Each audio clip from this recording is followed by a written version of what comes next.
Bonjour, je suis Reginart, l'auteur des cycles d'Oranos, et je vais vous présenter le temps d'une esquisse les personnages du volume 1, Hérakliskos, premier épisodion. Aujourd'hui, nouveau croquis d'un des principaux protagonistes, Oedipe, présenté comme l'oncle du futur Héraclès.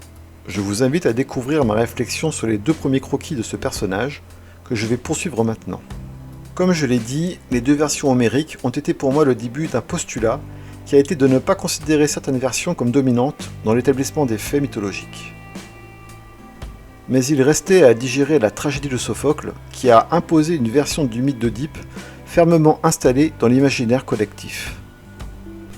Dans sa tragédie Oedipe roi, Sophocle fait donc le récit de ce héros qui, l'ignorant, tue son père, épouse sa mère, accomplissant ainsi une sorte de déterminisme prophétique. Puis apprenant la vérité, se crève les yeux avant d'être exilé.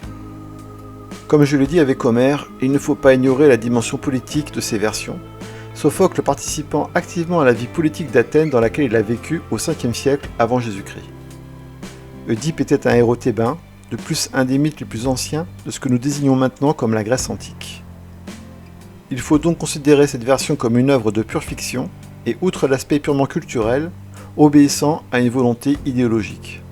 Je ne vais pas développer davantage ce point de vue, mais je n'ai donc gardé que l'idée d'un Oedipe tuant effectivement son père, affrontant la Sphinge, et finissant par diriger le destin de la ville de Thèbes.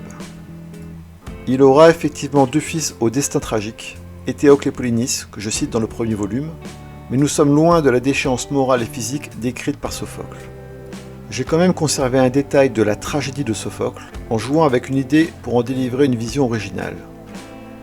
Mais ces éléments ne seront découverts que bien plus tard, au fil de l'intrigue des cycles d'Ouranos, qui impacteront de manière surprenante le destin de deux autres personnages, Polydeucès et Castoreus.